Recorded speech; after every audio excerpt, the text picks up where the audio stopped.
estou desfrutando a vida diária e eu estou feliz por você estar comigo hoje porque eu quero ter a oportunidade de impactar a sua vida com a palavra de Deus. Estamos falando sobre influência e do poder da influência. E eu gostaria de dizer que você exerce uma influência bem maior do que você possa imaginar. E sabe, as nossas escolhas são muito, muito importantes, porque cada escolha que nós fazemos não somente nos afeta, como também afeta os outros. Eu creio que nós somos representantes de Deus aqui na Terra. Então, que tipo de influência você está sendo com a sua reputação? Eu coloco diante de ti vida e morte, e escolha a vida para que você e os seus descendentes possam viver. Cada escolha que eu faço e cada escolha que você faz influencia as pessoas ao seu redor. Você exerce mais influência do que você pensa. O diabo pode tentar te convencer que ninguém se importa com você, que você não é uma pessoa muito influenciadora. Não pense que só porque você não tem um ministério grande, bonito e não tem luzes de TV sobre você, que isso faz de você uma pessoa sem nenhuma influência. Você exerce influência.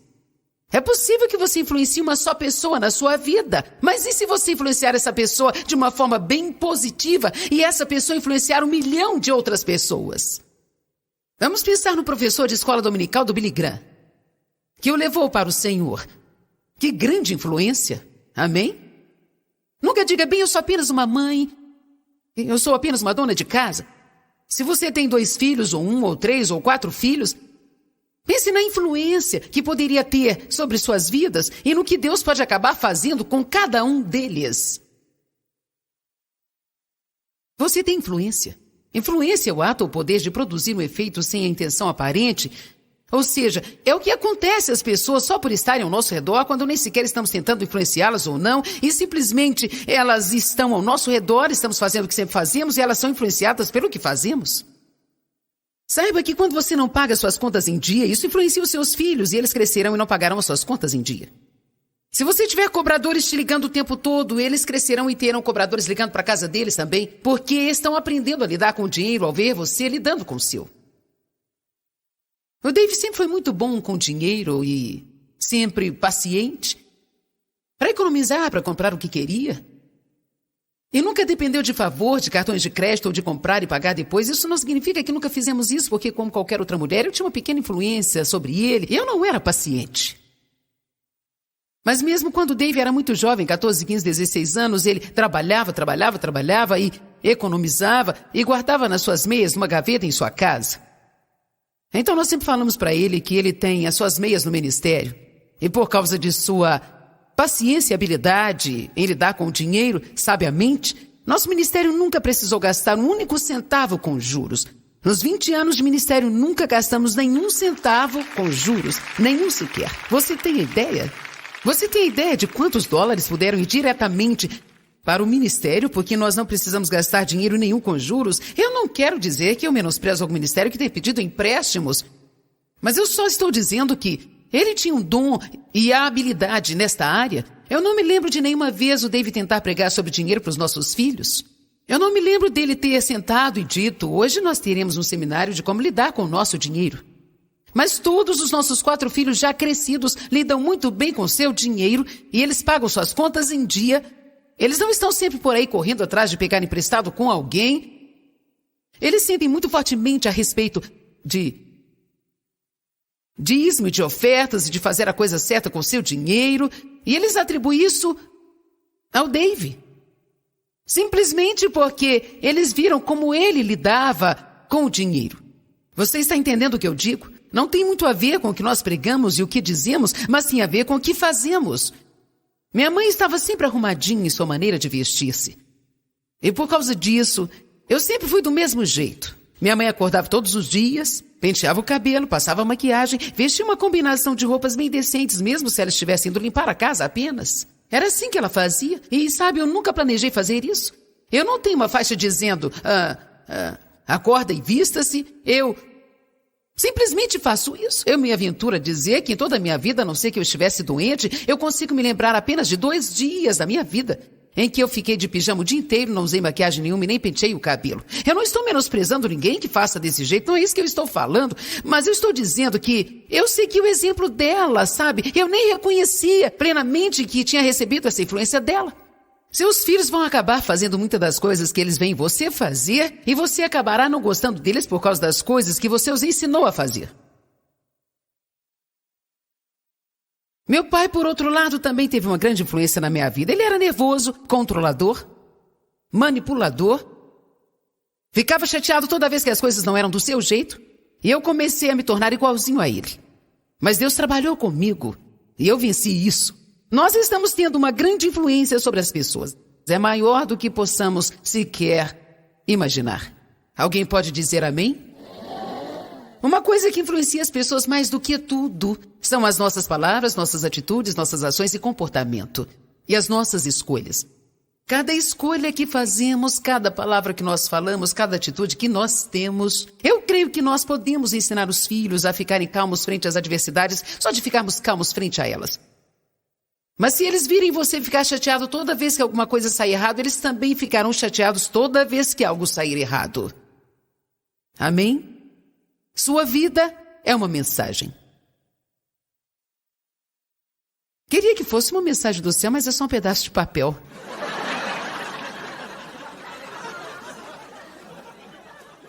Eu creio que uma das coisas que nós podemos ter uma influência maior no mundo... Quero que me escute, porque essa é uma parte muito importante da mensagem. Eu já comentei sobre isso, mas eu creio que uma das formas de podermos ter uma influência maior no nosso canto, no mundo, é sendo um doador. E ser um doador, meus queridos, vai além de ser um ofertante na sua igreja. Estou falando de estilo de vida.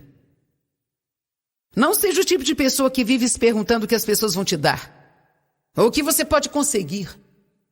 Mas agressivamente, repitam comigo, agressivamente. Diga agressivamente. Diga com propósito. Diga com propósito. Diga agressivamente. Diga com propósito. Agressivamente com propósito, temos que acordar todos os dias. Precisamos pedir a Deus para nos mostrar formas de sermos uma bênção e depois irmos ao nosso pequeno corredor no mundo e precisamos escutar. Não ore para que alguém supra uma necessidade que, se você quisesse, poderia supri-la. Vendo que vocês gostaram, vou repetir. Eu vi isso uma vez e pensei, sim, sempre estamos orando para que Deus supra a necessidade de alguém, quando nós mesmos poderíamos supri-la, mas não queremos sacrificar, por isso oramos para que outros supram a necessidade. Mesmo quando você não tiver o suficiente para suprir a necessidade de alguém, seja criativo, ligue para uns 10 dos seus amigos cristãos entediados. E ao invés de irem almoçar e fofocar mais uma hora sobre aquilo que você não tem, unam-se e veja como vocês podem suprir essa necessidade. Bem, estou pregando bem hoje, vou me divertir aqui.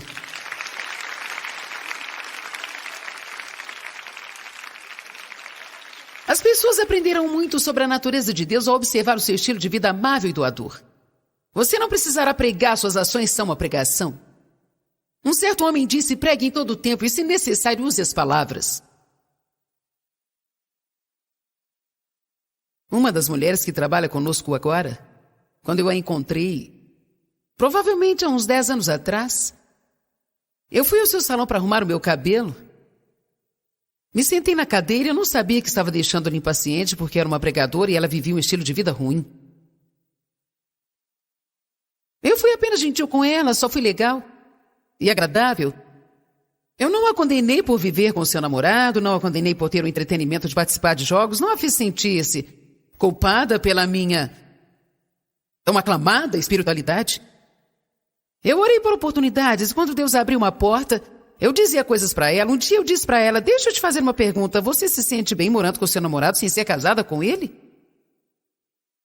Bem, não, eu sei que isso está errado. Ok, você tem sua resposta, eu não preciso pregar, você sabe que está errado. Mas quando você estiver pronta, posso ajudá-la a fazer algo a respeito? Você pode ter uma vida excelente. Pense em como suas atitudes estão influenciando o seu filho, E eu continuei sendo gentil com ela.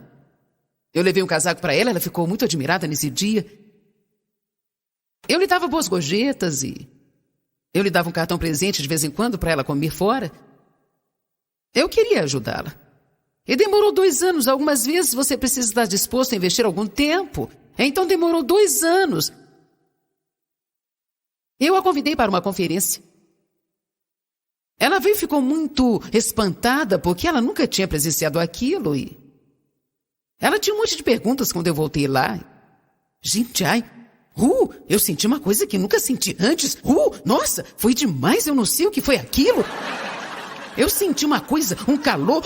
Nossa, foi algo incrível. Eu fiquei apavorada lá, sabe? Então eu consegui começar a falar um pouco com ela sobre a unção de Deus e o seu poder, um pouquinho de cada vez. Que benefício teria se eu tivesse entrado no salão dela, dado um panfleto evangelístico e falado que ela estava vivendo errado, que ela precisava consertar sua vida? Isso não faria bem e ela ainda estaria vivendo no pecado. Nós precisamos estar dispostos a sair por aí, investir um pouco de tempo e apenas ser o que nós somos e deixar as pessoas verem alguma coisa que elas queiram e tenham fome pelo que nós temos de Deus.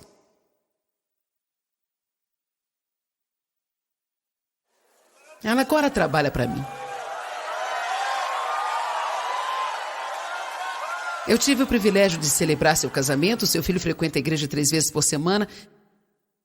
Então eu influenciei ela está tendo uma influência sobre ele, ela está exercendo uma influência sobre as suas irmãs e sobre outras pessoas da família. Ela está tendo uma influência sobre uma amiga que está vivendo da mesma forma que ela vivia antes. Essa é a maneira que o evangelho é pregado. Então tem muito a ver com isso. Como se eu estivesse capacitada a ter um efeito sobre pelo menos um de vocês, um de cada vez, ou você sair por aí no seu mundo afetando as pessoas ao seu redor. Não pense que você está bem e que você está coberto só porque você frequenta uma igreja no domingo de manhã. Isso tem pouco a ver com o cristianismo. Eu posso sentar numa garagem o dia todo e eu não serei um carro por isso.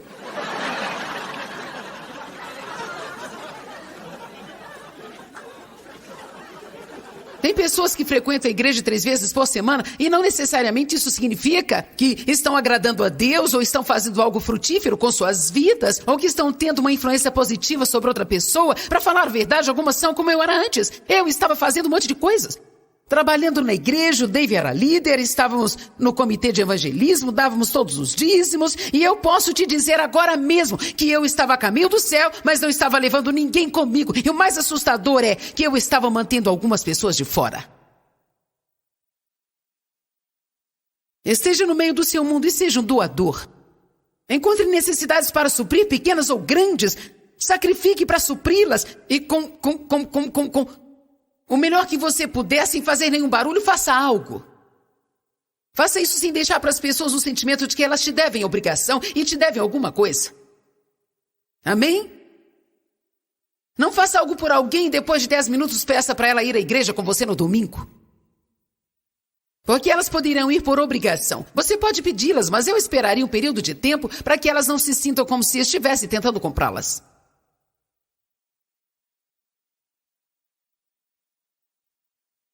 Tem uma menina que está fazendo minhas unhas e eu a escuto. Eu aprendi a ouvir as pessoas e aprendi a fazer perguntas. Onde você mora? Me fala sobre seus filhos, ou isso e aquilo, ou aquilo outro. E eu descobri que elas não tinham uma mesa de cozinha, não tinham camas. Eu descobri que o aquecedor estava quebrado. Bem, eu não apenas disse, seja aquecido e seja cheio, vou orar por você, irmão. Eu estou tão cansada dessa baboseira. Bem, eu vou orar por você, irmão. Eu vou orar por você. Faça alguma coisa!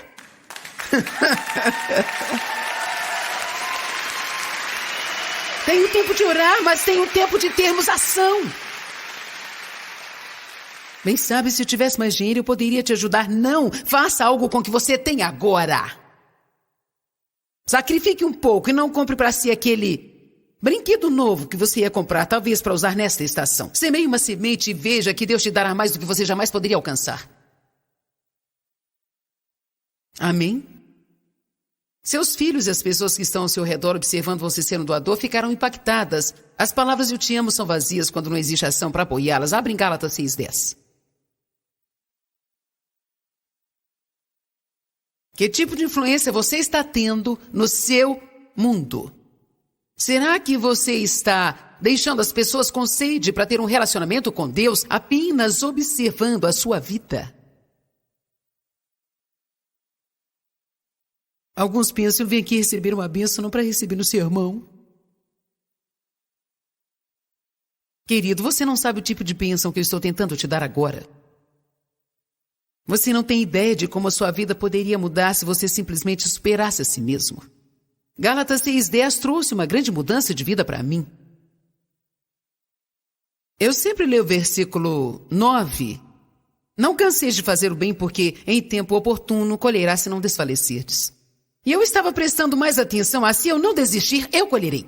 Se eu não desistir, receberei o que eu quero. Mas se eu não desistir, receberei o que quero. Se eu não desistir, receberei o que quero. Se não desistir, receberei o que eu quero. Se eu não desistir...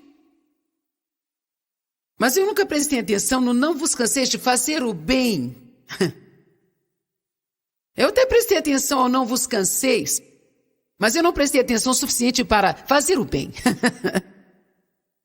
Não vos canseis de fazer o bem. De fazer o bem. Porque em tempo oportuno colherás se não desfaleceres. Eu não posso colher sementes que eu nunca plantei. Não vos canseis de fazer o bem, porque em tempo oportuno colherás se não desfalecerdes. Então significa, vamos dizer o que vamos dizer no verso 10 por causa do que foi dito no 9.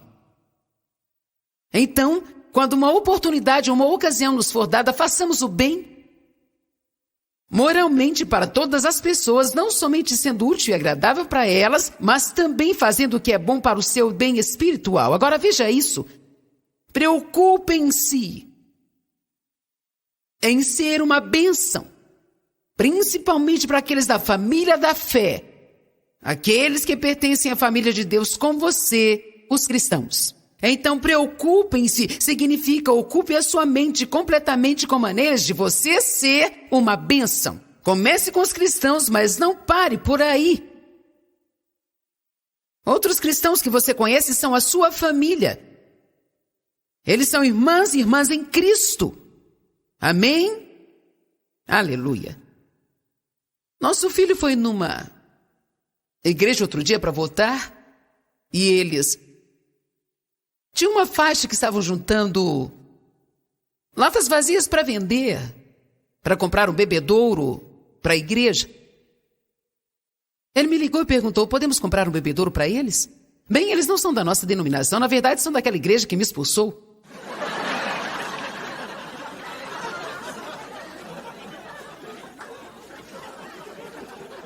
Então poderia ter dito, bem, não vou ajudá-los. Mas eu pensei, quer saber?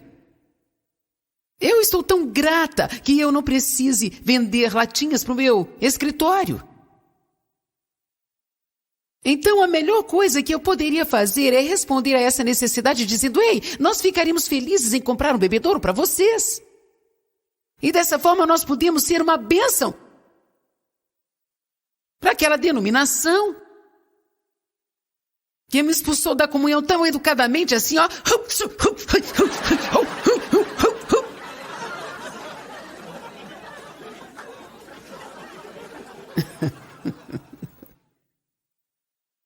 Gente, procure as necessidades para supri-las, supere a si mesmo.